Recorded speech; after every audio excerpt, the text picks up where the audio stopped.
Hello everyone. मैं प्रियांशु निगम कोटा राजस्थान से हूँ।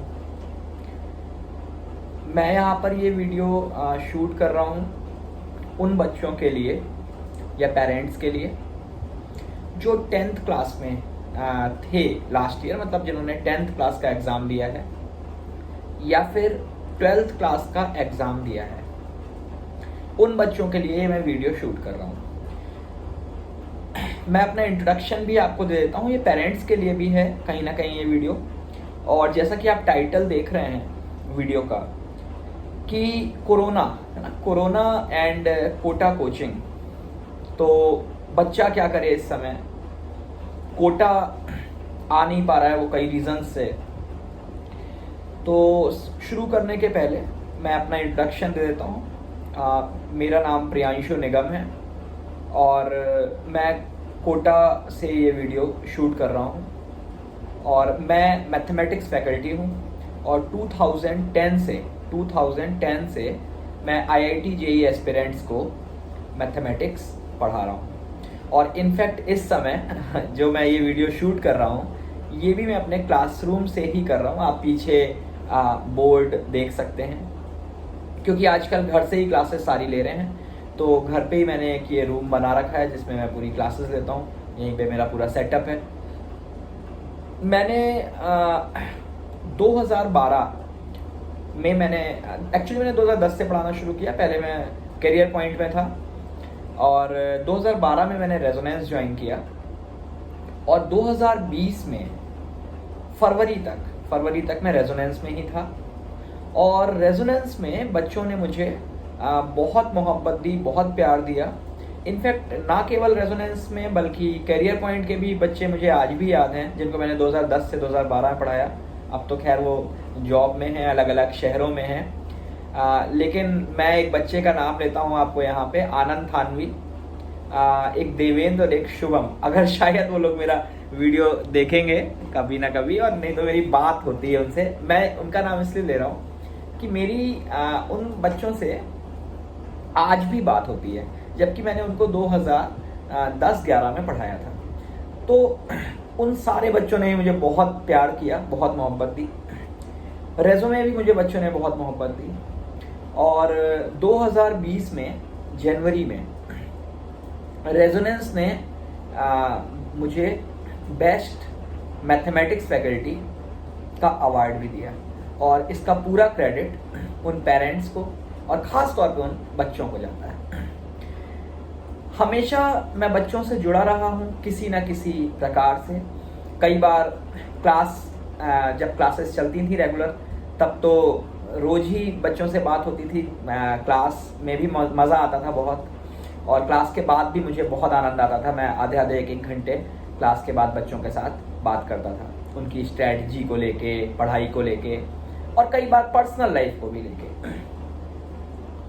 तो मुझे इस समय ये एहसास हुआ, मेरे कई पुराने स्टूडेंट्स ने भी मुझसे बोला, और मुझे ऐसा ये एहसास हुआ कि इस समय बहुत सारे बच्चे जिन्होंने 10th किया है या फिर जिन्होंने 12th किया है, वो बड़े मझधार में फंसे हुए हैं और वो ये समझ नहीं पा रहे हैं कि क्या करें, प्रिपरेशन कैसे स्टार्ट करें, स्पेशली अगर वो IIT की प्रिपरेशन करना चाहते हैं तो उन्हीं को लेकर के मैं ये वीडियो शूट कर रहा हूँ। तो सबसे पहले तो मैं 12th पास बच्चों की बात करता हूँ।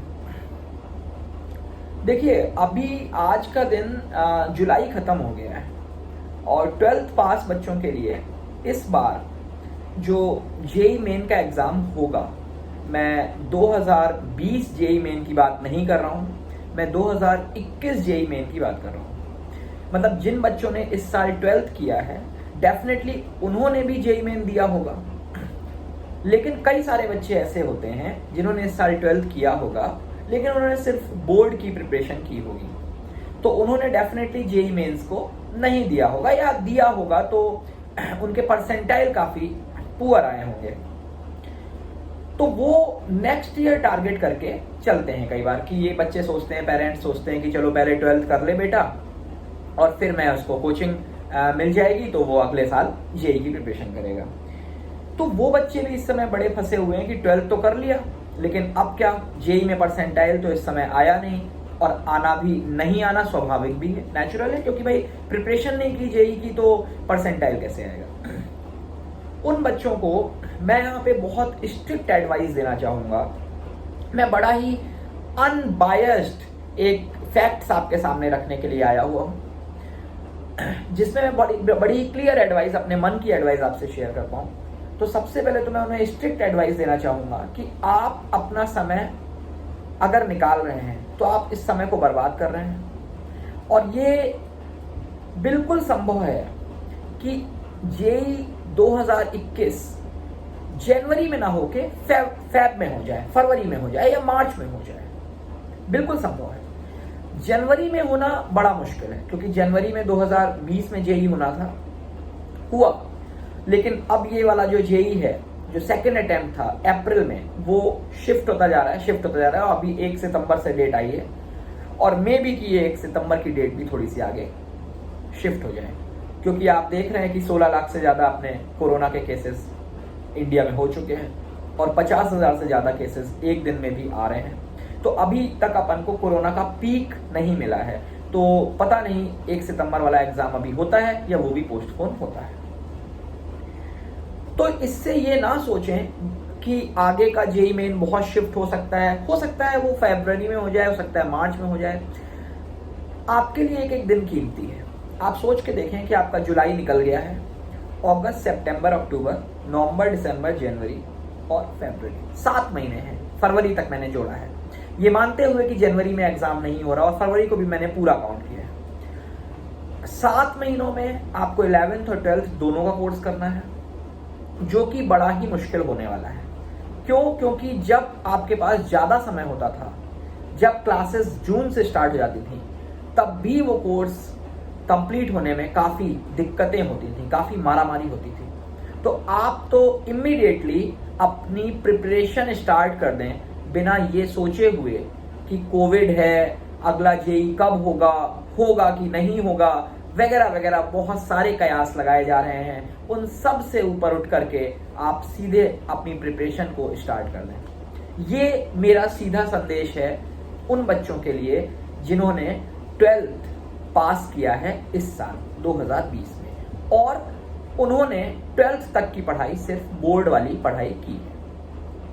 अब नंबर 2 पे वो बच्चे आते हैं जिन्होंने 12th किया है इस साल, लेकिन उन्होंने कोचिंग भी की थी और जेई में उनका परसेंटाइल बढ़िया आया है। उनको तो मेरा स्ट्रिक्टली एडवाइस है कि आप सिंपली एडवांस के लिए काम करें, बिल्कुल बिना डीमोटिवेट हुए आप इसमें बढ़िया तरीके से प्रिपरेशन को जारी रखें। आप भी अपने दिमाग से ये हटा दें कि जेई कब होगा।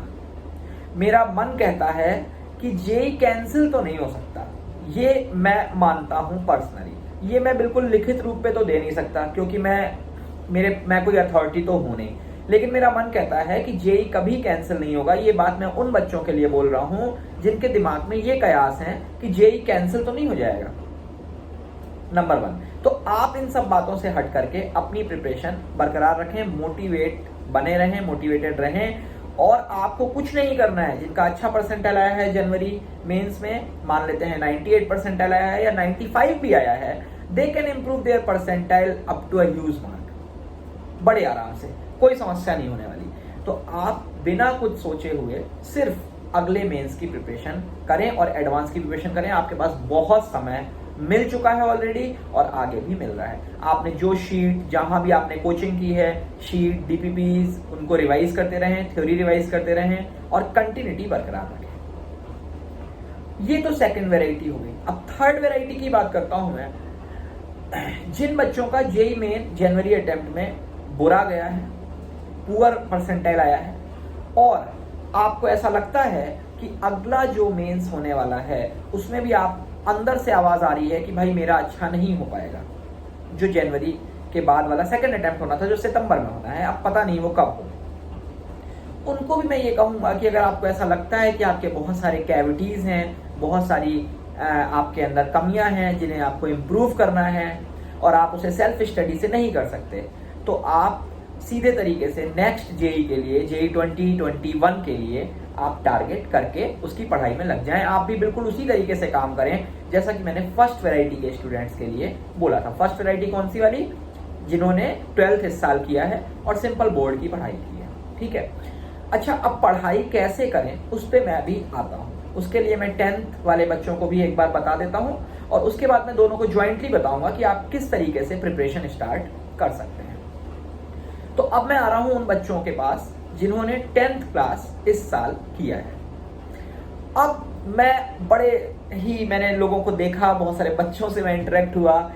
10th पास बच्चे और उनके पेरेंट्स बहुत ही लाइटली चीज़ों को ले रहे हैं इस समय, क्योंकि उनको ये लग रहा है कि अभी तो 2 साल हैं और 2 साल में जेई की प्रिपरेशन करनी है, आसानी से हो जाएगा। एक बार कोरोना वगैरह खत्म हो जाए, देख लें, सब कुछ स्ट्रीमलाइन आ जाए, उसके बाद चीज़ों को शुरू करें। उन लोगों को, सारे पेरेंट्स को भी मैं ये बताना चाहूँगा, सारे स्टूडेंट्स को मैं बताना चाहूँगा कि 11th क्लास एक ऐसी क्लास होती है जिसमें अगर आप प्रॉपर वे में पढ़ाई करते हैं तो आपका रिदम बनता है, और अगर प्रॉपर वे में पढ़ाई नहीं करते हैं तो आपका रिदम बिगड़ता है। और वो रिदम ना केवल 1 साल बल्कि 2 साल तक कंटिन्यू रहता है। या आप किसी भी उस बच्चे से बात कर सकते हैं जिसने पहले 11th-12th में कोचिंग की हुई है। उसका बहुत बड़ी वजह ये है कि जैसे मैं 11th क्लास में एक टॉपिक बोलूँ, हम कोटा में पढ़ाते हैं। कोटा के बाहर जनरली आप देखेंगे कि ये टॉपिक नहीं पढ़ाया जाता है। मैं मैथमेटिक्स की फैकल्टी हूँ तो मैं मैथमेटिक्स की बात कर रहा हूँ। एक टॉपिक है फंडामेंटल ऑफ मैथमेटिक्स, नाम ही है, अपन ने यहाँ पे दिया हुआ है, उसे FOM बोलते हैं। FOM टॉपिक हम 11th क्लास के बच्चों को पढ़ाते हैं। And believe me, 12th class की जो कैलकुलस होती है, कैलकुलस 12th क्लास में पढ़ाई जाती है मैथमेटिक्स के अंदर। अगर किसी बच्चे को FOM नहीं आता है, या फिर 11th क्लास का क्वाड्रेटिक इक्वेशन नहीं आता है, या फिर 11th क्लास की ट्रिग्नोमेट्री नहीं आती है, तो वो कैलकुलस के बारे में सोच भी नहीं सकता। ये मैं एज अ मैथमेटिक्स फैकल्टी आपको एंश्योर कर रहा हूँ और आप मेरे पे भरोसा रखें। सोच भी नहीं सकता वो कैलकुलस के बारे में। और अगर मैं 12th क्लास की बात करूँ तो 12th में कैलकुलस ही मेजर पोर्शन है, डिफरेंशियल कैलकुलस, इंटीग्रल कैलकुलस, इसके अलावा वेक्टर 3D है। अब मैं बात करूँ प्रोबेबिलिटी की, 12th में हम पढ़ाते हैं यहाँ पे, लेकिन 11th में हम PNC पढ़ाते हैं, परम्यूटेशन कॉम्बिनेशन एंड। और अगर PNC बच्चे का नहीं हुआ तो प्रोबेबिलिटी की भी काफी संभावनाएं कम हो जाएंगी। हाँ, एक टॉपिक जरूर है, मैट्रिसेस एंड डिटर्मिनेंट, जो कि 12th में पढ़ाते हैं और वो बड़ा ही इंडिपेंडेंट टॉपिक है। उसमें अगर कोई बच्चे ने 11th में नहीं भी पढ़ा है तो भी उसे कोई समस्या नहीं होगी। और एक टॉपिक और आप कह सकते हैं वेक्टर एंड 3D, और उसका IIT के अंदर वेटेज भी अच्छा खासा है। वो टॉपिक भी 11th से पे बहुत ज्यादा डिपेंड नहीं करता है, थोड़ा बहुत 2D की चीजें यूज होती हैं या वेक्टर वगैरह यूज होता है थोड़ा सा। खैर, वो चीजें की जा सकती हैं। तो मैं आपको यहाँ ये समझाना चाह रहा हूँ कि 11th की जो टॉपिक्स हैं, 11th के जो टॉपिक्स हैं, वो बहुत ही बड़ा रोल प्ले करते हैं IIT JEE की प्रिपरेशन में। अब अगर मैं बात करूँ 11th के क्लासेस जनरली कब स्टार्ट होते हैं, तो अप्रैल में कोटा में 11th के क्लासेस स्टार्ट हो जाते हैं। अप्रैल, मई, जून, जुलाई 4 महीने तो निकल चुके हैं। और आपको मैं बताऊं कि 11th का कोर्स दिसंबर एंड तक या मिड जनवरी तक खत्म भी हो जाता है। अब आप सोचें कि अप्रैल, मई, जून, जुलाई, कुछ बच्चे ऐसे हैं जो अप्रैल से कोचिंग कर रहे हैं। एक बात मैं बड़ा स्पष्ट तौर पे कह देता हूं, मैं कोटा में हूं, मैं कोटा में, मुझे पता है कि कितने बच्चों ने एडमिशन लिया हुआ है, मुझे सारे आइडिया हैं, हर इंस्टीट्यूट का आइडिया है मुझे। तो मैं आपको बता दूं कि बच्चे कोटा में प्रिपरेशन करना शुरू कर चुके हैं और अप्रैल से शुरू कर चुके हैं। बहुत ह्यूज अमाउंट में बच्चे, बहुत ज्यादा क्वांटिटी में बच्चे एडमिशन ले चुके हैं और वो प्रिपरेशन स्टार्ट कर चुके हैं। कुछ ने अप्रैल से किया था और मेजॉरिटी की अगर मैं बात करूं तो उन्होंने मई में स्टार्ट किया है। हाँ, थोड़ा सा कोरोना की वजह से चीजें डिस्टर्ब हुई थी अप्रैल की, तो उन्होंने मई में, लेकिन मई में मैं बात करूं तो मेजॉरिटी स्टूडेंट्स ने एडमिशन लिया है। तो अगर मैं मई, जून, जुलाई इन 3 महीनों की बात करूं तो 3 महीनों में वो बच्चे उन बच्चों से काफी आगे निकल चुके हैं जिन्होंने प्रिपरेशन स्टार्ट नहीं की।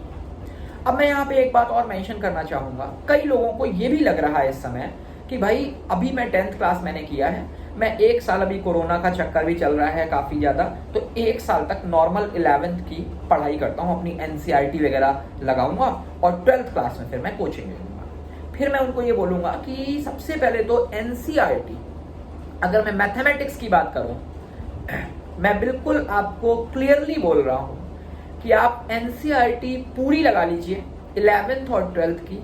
मैं मैथमेटिक्स की बात कर रहा हूँ, इस बात को मैं मेंशन करूँगा, मैं सिर्फ मैथमेटिक्स पे फोकस हूँ क्योंकि उसकी मुझे इन आउट सारे कुछ पता है। आप पूरी NCERT लगा लीजिए, उसके बाद आप JEE जाके दीजिए।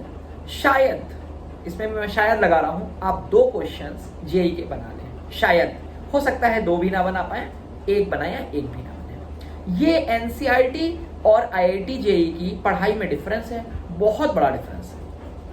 तो ये सोच अगर आप रखते हैं कि 11th तो अभी अपन कर लेते हैं, नॉर्मली पढ़ लेते हैं या नॉर्मल ट्यूशंस पढ़ लेते हैं अपने होम टाउन में, तो ये एक बहुत ही नेगेटिव डिसीजन आपका होने वाला है। अपने एक्सपीरियंस के बेसिस से बोल रहा हूँ, मैं आपको बड़ी ही क्लियर एडवाइस दे रहा हूँ अपने एक्सपीरियंस के बेसिस पे, अपने बच्चों के कॉन्टेक्ट्स के बेसिस पे, पुराने बच्चों ने जो 11th के बाद आए 12th में कोचिंग करने, उनके परफॉर्मेंस के बेसिस पे। बहुत सारे फैक्टर्स हैं इन बातों के पीछे जो मैं आपसे शेयर कर रहा हूँ। तो अगर किसी बच्चे ने 11th में नॉर्मल पढ़ाई की तो वो 12th क्लास में चाह कर भी बहुत बढ़िया परफॉर्म नहीं कर पाएगा।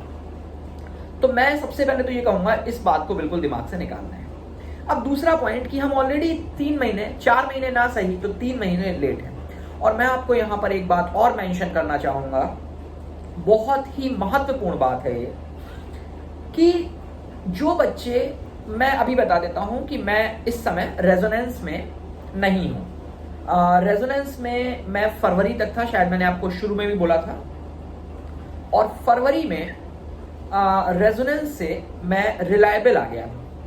रिलायबल के बारे में भी मैं आपको थोड़ा सा बता देता हूँ यहाँ पर, क्योंकि ये बात मैं आपसे शेयर कर रहा हूँ और जो बच्चों को बेनिफिट हुआ जिन्होंने मई में ज्वाइन किया, वो मेरे दिमाग में बात आई, तो इसलिए मैं आपको ये बात भी एक बार बता देता हूँ। फरवरी में रेजोनेंस के काफ़ी सारे फैकल्टीज, अराउंड 55 फैकल्टीज रिलायबल में आए हैं। रिलायबल एक नया इंस्टीट्यूट है जो कि कोटा में फरवरी में ही बना था, और reliable actually is a unit of Allen Career Institute. ये यूनिट किस तरीके से है वो भी मैं आपको हल्का सा बता देता हूँ, क्योंकि मैंने आपको इस वीडियो में मुझे कोटा की भी परिस्थितियों के बारे में जानकारी देनी थी, क्योंकि कई सारे बच्चे कंफ्यूज हैं इस बात को भी लेके कि एडमिशन हम कहाँ लें, किस इंस्टीट्यूट में एडमिशन लें।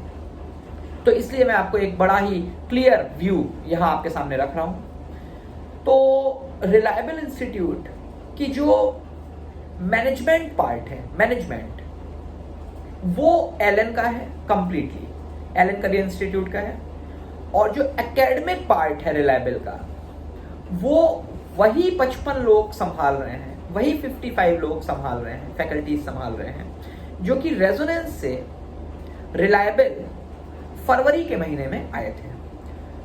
अब वो आए क्यों थे, इसके पीछे बहुत कारण हैं। इसमें मैं आपको बताऊं कि रेजोनेंस में, इस बात में मैं ज़्यादा जाना नहीं चाहूँगा, सिर्फ एक लाइन में मैं इस बात को ख़त्म करूँगा कि रेजोनेंस में एक नए CEO आए थे। तो पहले तो RKV सर बड़े ही रिस्पेक्टेड हैं, मैं उनके को दंडवत प्रणाम करता हूँ आज भी, और मेरे ग्रोथ में उनका बहुत बड़ा योगदान रहा है। लेकिन बीच में रेजोनेंस में एक CEO आए, नए CEO, और उन्होंने एकेडमिक प्लानिंग को लेकर के काफ़ी सारे बदलाव प्रस्तावित किए, प्रपोज किए, जिसमें हमारे जो एक्सपर्ट्स थे, या यूँ कहें जो हमारे HODs थे, हमारे मैथमेटिक्स के HOD Ayush Goyal sir, AGL sir, जो कि रेजोनेंस में HOD थे पिछले 10 सालों से, CSS सर जो कि चंद्रशेखर शर्मा सर, जो कि फिजिक्स के HOD रेजोनेंस में थे, और जितने भी हमारे HODs प्लानिंग में इन्वॉल्व होते थे, प्लानिंग मतलब एकेडमिक प्लानिंग, कि बच्चों को कब कौन सा टॉपिक पढ़ाया जाना है, कितने लेक्चर देने हैं किसी टॉपिक को, कोई कहता है क्वाड्रेटिक इक्वेशन को 10 लेक्चर देने चाहिए, तो कोई सपोज प्रपोज करता है आपको कि भाई क्वाड्रेटिक इक्वेशन आप 7 लेक्चर में खत्म करा दीजिए, 8 लेक्चर में खत्म करा दीजिए, तो ये पॉसिबल नहीं है। तो हमारे जो HODs हैं जो प्लानिंग में इन्वॉल्व थे, हमारे Ayush Goyal sir, AGL sir, mathematics के HOD, वो बच्चों के साथ किसी भी प्रकार का कॉम्प्रोमाइज नहीं चाहते थे। मैं एक सिंगल लाइन में बस आपसे यही बोलूँगा कि यही वजह थी जिसकी वजह से सभी लोगों को ये डिसीजन लेना पड़ा कि हम एक इंस्टीट्यूट रिलायबल क्रिएट करते हैं। और रिलायबल में जो 55 फैकल्टीज रेजोनेंस के आए, वही यहाँ का पूरा एकेडमिक प्लानिंग देख रहे हैं, एकेडमिक स्ट्रक्चर देख रहे हैं, एकेडमिक पूरा वही देख रहे हैं 100% मैं कहूँगा। और जो मैनेजमेंट पार्ट है वो LN के बड़े लोग सारे उसमें देख रहे हैं। तो ये तो रिलायबल सिस्टम की बात मैंने आपको बताई। जैसे वहाँ पे AGL सर थे हमारे रेजोनेंस में, आयुष गोयल सर, तो वो एकेडमिक प्लानिंग तो देखते ही थे, वाइस प्रेसिडेंट भी थे वो एकेडमिक प्लानिंग के, और HOD भी थे मैथमेटिक्स के। तो वो प्लानिंग वहाँ भी रेजोनेंस में वही करते थे सारे सब्जेक्ट्स की, कि बच्चे सारे सब्जेक्ट का फाइनल वही करते थे कि बच्चे किस टॉपिक में कितने लेक्चर पढ़ेंगे। और मैथ्स के HOD तो थे ही, यहाँ पर भी वही हमारे मैथ्स के HOD हैं। CSS सर जो रेजोनेंस में HOD थे वो यहाँ फिजिक्स के HOD हैं। तो मैंने ये बात आपसे शुरू इसलिए की थी कि उन बच्चों के बारे में मैं आपसे बता रहा था जो मई में ज्वाइन कर चुके हैं इंस्टीट्यूट। जैसे मैं अगर रिलायबल की बात करूं, क्योंकि मैं भी रिलायबल में ही हूं। अच्छा, एक बात मैं आपको और बता देता हूं कि बड़ी ही जबरदस्त टीम ये 55 लोगों की है, और बहुत ही कर्मठता के साथ सारे लोग इसमें काम कर रहे हैं। और इसी वजह से जो पिछले 3 महीने से बच्चे पढ़ रहे हैं वो यहाँ काफ़ी सेटिस्फाइड भी हैं। उन बच्चों को सबसे बड़ा एडवांटेज जो मिला है वो मैं आपको बताता हूँ। उन बच्चों को कुछ वीडियोस हमारे HODs के देखने को मिले हैं। हमारे AGL सर जो मैथमेटिक्स के हैं उनके बनाए हुए वीडियोस उन बच्चों को देखने को मिले हैं, जो मैं आपको सच बता रहा हूँ, रेजोनेंस के अंदर जो बच्चे तरसते थे कि मैं AGL सर से पढ़ लूँ, मैं CSS सर से पढ़ लूँ। आपको पता है AGL सर जो हमारे मैथ्स के HOD हैं, मैंने अपनी इंडस्ट्री के अंदर, कोटा इंडस्ट्री के अंदर, मैं पर्सनली उनसे ज़्यादा क्वालिफाइड कोई फैकल्टी को मैं नहीं जानता। लोगों को जानता हूँ, है ना, लेकिन मैं इस इंडस्ट्री की बात कर रहा हूँ। इस इंडस्ट्री में उनसे ज़्यादा मैंने क्वालिफाइड कोई फैकल्टी अभी तक नहीं देखी। उन्होंने BTech तो किया ही है, IITian है वो, IIT मद्रास से उन्होंने BTech किया है। साथ में उन्होंने MS किया है USA से, पर्डे यूनिवर्सिटी। आप लोग शायद जानते होंगे, Purdue university is a well famous university of the world in fact. तो इन बच्चों को, अगर मैं रेजोनेंस की बात करूं, तो बच्चे तरसते थे कि उन्हें AGL सर की क्लास में बैठने को मिल जाए, लेकिन नहीं मिल सकता था। उसका रीजन था कि AGL सर टॉप बैचेस को पढ़ाते थे। उनके पढ़ाए हुए बच्चे, अगर आप पवन गोयल का नाम जानते हो, है ना, तो CSS सर ने भी पढ़ाया है। CDS सर जो हमारे केमिस्ट्री के बहुत ही जबरदस्त फैकल्टी हैं, बहुत सीनियर फैकल्टी हैं। ये तीनों HODs का नाम जो मैंने लिया, ये 15 साल से ज़्यादा का इनको एक्सपीरियंस है। रेजोनेंस में भी इन्होंने टॉप बैचेस को पढ़ाया है। पवन गोयल की ऑल इंडिया रैंक 4 आई थी, उसको भी इन्होंने पढ़ाया है, अभी रिसेंटली आई थी IIT एडवांस के अंदर। तो ये जो बच्चे रिलायबल में ज्वाइन कर रहे हैं, जिन्होंने मई से ज्वाइन किया, उनको इन फैकल्टीज के, इन लोगों के वीडियोस देखने का मौका मिला। अब वो क्यों मिला वो मैं आपको बताता हूँ। जैसे मैथमेटिक्स में बहुत सारे चैप्टर्स हैं, तो कुछ चैप्टर्स हमारे इन सर लोगों ने भी बनाए और ये कहा कि भाई ये सबको दिखाओ, मेरे खुद के बनाए हुए इन सारे बच्चों को दिखाओ, भले ही वो टॉप बैच में हो या बीच के बैच में हो या लोअर बैचेस में हो। तो ये एक अपॉर्चुनिटी जो बच्चों को मिली है, ये सिर्फ और सिर्फ कोविड-19 की देन है, ये मैं मानता हूं ऐसा। तो इस वजह से भी बच्चों में काफ़ी इम्प्रूवमेंट देखने को मिला, क्योंकि ऑफलाइन कोचिंग जब चलती थी तो वहाँ पर ये संभव नहीं हो सकता कि AGL सर या CSS सर या CDS सर सारे बच्चों को पढ़ाते हैं। तो इस तरीके से बच्चों को काफ़ी एडवांटेज मिला और वो आगे बढ़ गए 3 महीनों में। तो मैं उन बच्चों को जो 10th क्लास में हैं इस समय, या मतलब 10th क्लास का एग्जाम दिया है, 11th में आ गए हैं, उनको कहूंगा कि वो तुरंत अपनी प्रिपरेशन स्टार्ट करें, क्योंकि आने वाले वक्त के अंदर अगर मैं अगस्त से स्टार्ट करूं तो आप अगर सिलेबस कंप्लीट करने की सोचते हैं तो अगर अगस्त से भी स्टार्ट करते हैं तो आप फरवरी तक सिलेबस आसानी से खत्म कर सकते हैं। लेकिन अगर आप फरवरी के आगे भी चले जाते हैं तो फिर आपका 12th गड़बड़ होने की संभावना रहेगी, और अगर आप अगस्त से भी लेट करते हैं तो आपका वहां फरवरी के आगे सिलेबस जाएगा। ठीक है, अब मुद्दा ये आता है कि कोचिंग कहाँ करें। ये तो मैं आपको जो मैंने रिलायबल की बात बताई, वो चूंकि बातचीत में उन बच्चों का जिक्र करना था मुझे जो मई से एडमिशन ले चुके हैं, तो मुझे ये आपको बताना भी पड़ा। मैं आपके सामने बड़ा क्लियर व्यू रखता हूं कि बच्चे को कोचिंग कहाँ करनी चाहिए या कोचिंग नहीं करनी चाहिए। देखिए, मैं बड़े ही मन से बोलूंगा आपको एक लाइन में कि सेल्फ स्टडी से अच्छी कोई पढ़ाई नहीं हो सकती। सेल्फ स्टडी से अच्छी कोई पढ़ाई नहीं हो सकती।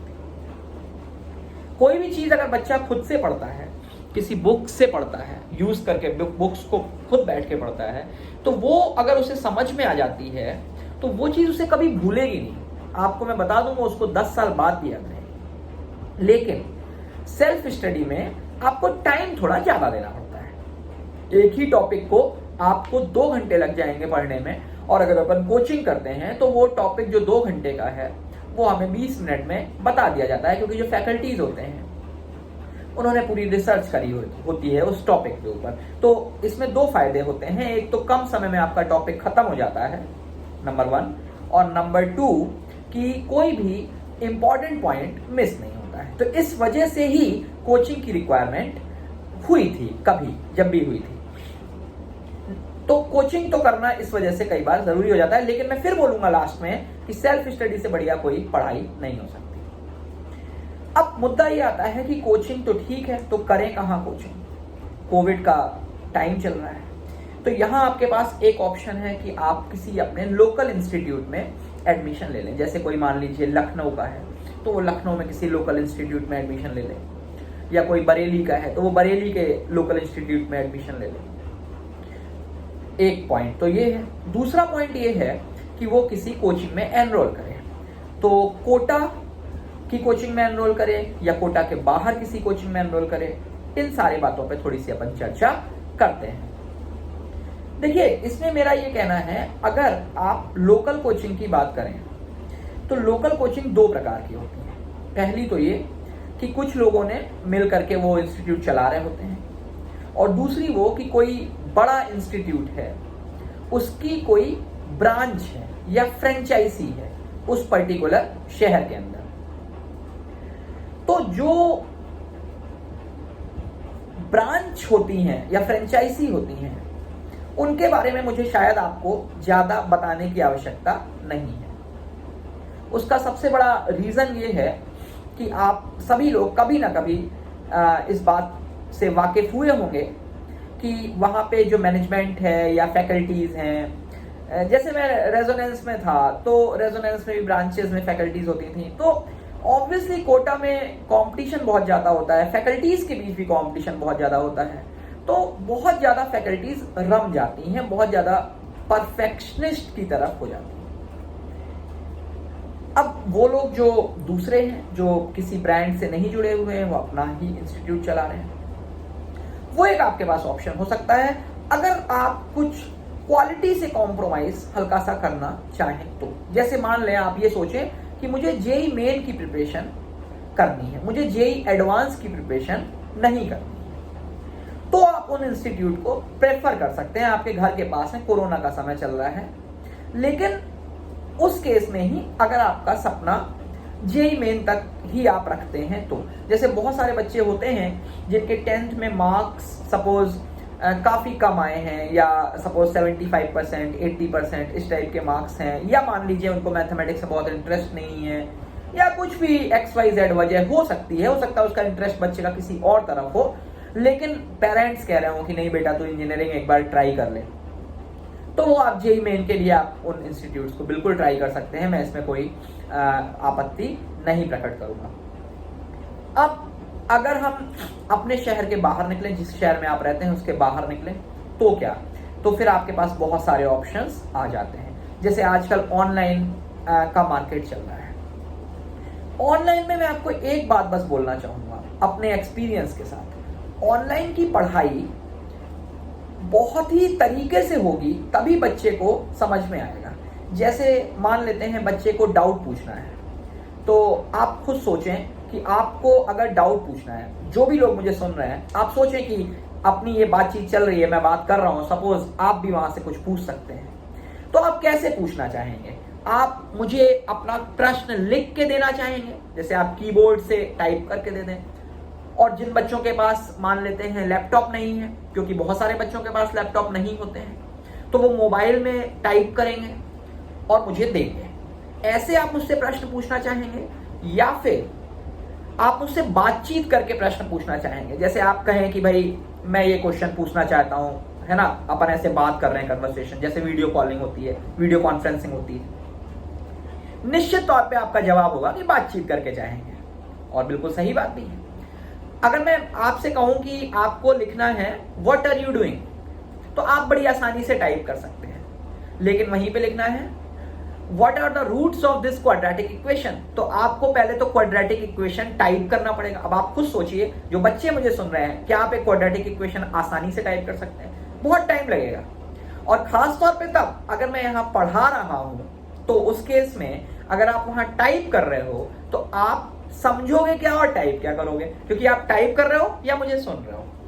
तो निश्चित तौर पे आपका भी जवाब ये होगा कि आप बातचीत करके क्वेश्चन पूछना चाहेंगे, ना कि टाइप करके। मेरी बात आपको समझ में आ रही होगी। तो हमेशा आप उस इंस्टीट्यूट का चुनाव करें सबसे पहले तो, जो आपको बातचीत करके प्रश्न पूछने का मौका देता है, क्योंकि अलग अलग टूल्स हैं, अलग अलग तरीके से हम पढ़ा रहे हैं। तो कई बार कई टूल्स ऐसे हैं जिसमें बातचीत करने का मौका नहीं है, और कई टूल्स ऐसे हैं जिसमें आप बातचीत कर सकते हैं। जैसे अगर मैं बात करूं, एक YouTube लाइव है, YouTube में लाइव आ सकते हैं अपन लोग, उसमें आप बातचीत करके क्वेश्चन नहीं पूछ सकते। आप कभी आजमाएं तो, अगर कोई बच्चा कुछ पूछना चाहता है, कोई पढ़ा रहे हैं टीचर्स, तो जब आप उनसे पूछेंगे तो एक तो मान लेते हैं कि 50 बच्चे की क्लास है या 100 बच्चों की क्लास है, तो वो 100 के 100 बच्चे टाइप कर रहे हैं, तो आपका जो क्वेश्चन होता है वो कई बार ऊपर चला जाता है, टीचर्स को दिखता ही नहीं है, वो आंसर दे नहीं पाते। और कई बार ये होता है कि आप अपने विचार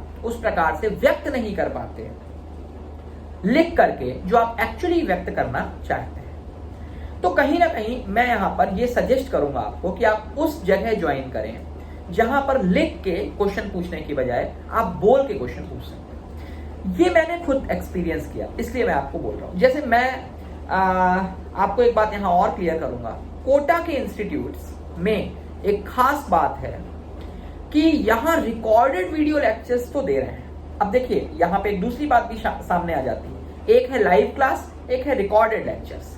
जो मैंने अभी आपसे बात की वो लाइव क्लास थी, लेकिन आप उसमें लिख के पूछ पा रहे थे।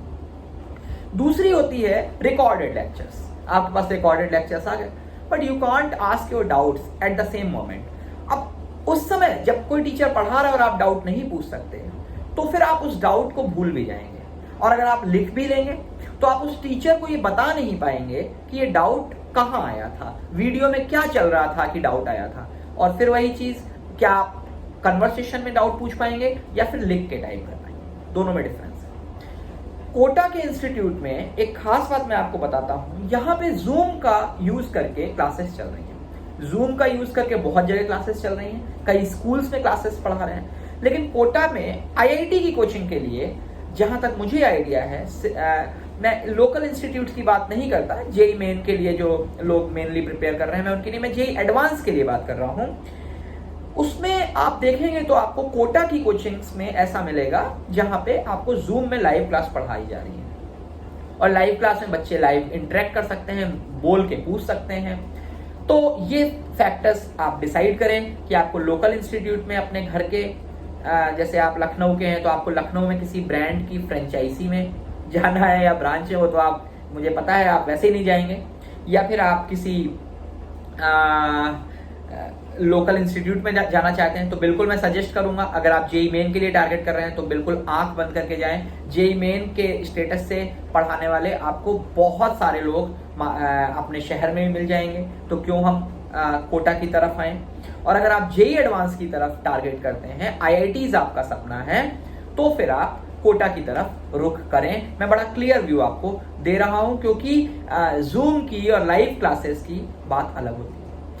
कोटा की तरफ रुख करने का मेरा एक दूसरा भी एक वजह है, वो मैं आपको शेयर करता हूं कि जब कोविड-19 खत्म हो जाएगा, कोरोना वायरस खत्म हो जाएगा, उस समय यहाँ पे जो इंस्टीट्यूट्स हैं वो आपको ये सुविधा प्रोवाइड कर रहे हैं कि आप अपने शहर से कोटा आ सकते हैं और उसके बाद की पढ़ाई यहाँ ऑफलाइन मोड पे कर सकते हैं। ऑफलाइन मोड मतलब आप क्लास आएंगे, आप यहाँ बैठेंगे, टीचर्स पढ़ाएंगे।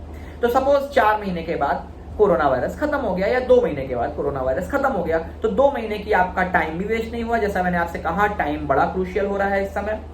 और 2 महीने के बाद अगर कोविड-19 खत्म हो गया, वैक्सीन आ गई मार्केट में, सबके पास अवेलेबल हो गई, तो आप यहाँ कोटा आकर के अपनी क्लासेस को ऑफलाइन मोड में कंटिन्यू कर पाएंगे। इस वजह से मैं कोटा को प्रेफर करूंगा। अब इसमें अगला प्रश्न आता है, ये सारी बातें 10th और 12th दोनों के लिए ही चल रही हैं, जो दोनों 12th पास या 10th पास बच्चे हैं। अब इसमें अगला प्रश्न आता है कि कोटा में कहाँ, है ना, कोटा में हम कहाँ ज्वाइन करें। तो उसमें मैंने हल्की सी बातचीत के दौरान आपको बताई थी स्टैट्स कोटा की जो इस समय है। एक बार मैं यहाँ फाइनली 2 मिनट का समय लेके और ब्रीफ कर देता हूँ। देखिए, अगर मैं यहाँ पे जनवरी 2020 के पहले की बात करूँ तो कोटा में अगर आप आने के लिए मेरे से पूछते कि सजेशन कि भाई कहाँ जाना चाहिए मुझे, तो मेजर इंस्टीट्यूट्स जो थे जनवरी तक, वो एक एलन करियर इंस्टीट्यूट और दूसरा रेजोनेंस। बिना किसी डाउट के मैं ये कह देता आपको कि आप इन दो में से किसी भी एक इंस्टीट्यूट में आप एडमिशन ले लें, बाकी जगह की बजाय आप इन दोनों में कहीं पे भी एडजस्ट हो सकते हैं। लेकिन जनवरी के बाद की अगर मैं बात करूं तो यहाँ पे स्थिति जो मैंने आपको बताई कि रेजोनेंस में कुछ ऐसी स्थितियां बनी कि वहां के 55 से 60 लोग यहाँ पे रिलायबल इंस्टीट्यूट में आए। रिलायबल इंस्टीट्यूट एक नया इंस्टीट्यूट बना और रिलायबल में रेजोनेंस के एचओडीज बहुत ही जबरदस्त फैकल्टी टीम है। रेजोनेंस ने, जैसे कि मैंने आपसे कहा कि बेस्ट फैकल्टी अवार्ड्स भी दिए थे जनवरी के महीने में, वो सारे लोग रिलायबल में ही हैं इस समय। तो अब यहाँ आपको ये निर्णय करना पड़ेगा कि आपको रेजोनेंस, रिलायबल और एलन, मैंने अब आपके पास एक 3 चीजें हैं, 3 चीजों में आपको सिलेक्शन करना है, रेजोनेंस, रिलायबल और एलन। एलन में जो लोग थे पहले वही अभी भी हैं, उसमें कोई चेंजेस नहीं हुआ है। रेजोनेंस में जो लोग थे वो अब रिलायबल में है। एकेडमिक टीम पूरी रेजोनेंस की जो थी वो अब रिलायबल में है। जितने भी टॉप टीचर्स थे वो सारे रिलायबल में हैं। मैं ऐसा बिल्कुल नहीं कह रहा कि रेजोनेंस में अच्छे टीचर्स या टॉप टीचर्स नहीं आ सकते या नहीं हैं। बिल्कुल वहां पे भी आपको टीचर्स अच्छे मिलेंगे और अच्छे टीचर्स वहां भी हैं। लेकिन जो टीचर्स पिछले 10 सालों से रेजोनेंस को लीड कर रहे थे, फिलहाल की जो कहानी है वो ये है कि पिछले 10 सालों से जो फैकल्टी टीम रेजोनेंस को लीड कर रही थी वो उसी प्लानिंग के साथ, उसी स्ट्रैटेजी के साथ अब रिलायबल में, जैसे मैं भी रेजोनेंस में ही था। तो अब निर्णय आपके हाथ में है। इसके बाद मैं आपसे ये भी कहूंगा कि हो सकता है मैं आपके पास किसी समय लाइव भी आऊं, तो मैं एक एक क्वेरीज के जवाब भी दे पाऊंगा। मेरी लाइव आने की हमेशा इच्छा रहती है कि बच्चों से इंटरेक्ट करना मुझे हमेशा बहुत पसंद है। तो मैं ट्राई करूंगा कि मैं लाइव आ पाऊं और आपके क्वेश्चन आंसर्स के जवाब दे पाऊं। फिर भी आप मुझे कमेंट बॉक्स में भी कमेंट्स करके क्वेश्चंस पूछ सकते हैं और मैं उनके आंसर्स देने की कोशिश करूंगा। लेकिन अगर मैं कंक्लूजन के तौर पे बोलूं तो फाइनली मैं यही बोलूंगा कि अगर आप 10th पास हैं तो आप अपनी पढ़ाई तुरंत स्टार्ट कर दें। 12th पास हैं, आप ये मत सोचें कि जेईई मेन 2021 का भी बहुत आगे शिफ्ट हो सकता है, इसकी कोई गारंटी नहीं है। एक एक मिनट कीमती है। 10th वाले जो 10th पास बच्चे हैं वो ये ना सोचें कि अभी 1 साल वो नॉर्मल 11th की पढ़ाई कर लें, फिर वो अगले साल कोचिंग करेंगे, कोई इसका खास लाभ आपको नहीं मिलेगा, आपको अभी से प्रिपरेशन स्टार्ट करनी पड़ेगी। और कोचिंग सिलेक्शन के विषय में बड़ा ध्यान दें कि आपको अपने लोकल इंस्टीट्यूट्स में शहर में जाना है या शहर के बाहर जाना है तो शहर के बाहर कहाँ जाना है, और कोटा जाना है तो कोटा में कहाँ जाना है। आपको मैंने सारी जो स्टैट्स है वो खुल करके बताई, और अब आखिरी निर्णय आपको लेना है। अगर आपको कोई सजेशन चाहिए तो वो आप मुझसे बिल्कुल लें, कमेंट बॉक्स में डालें, मैं उसके आंसर्स देने की कोशिश करूँगा। Thank you.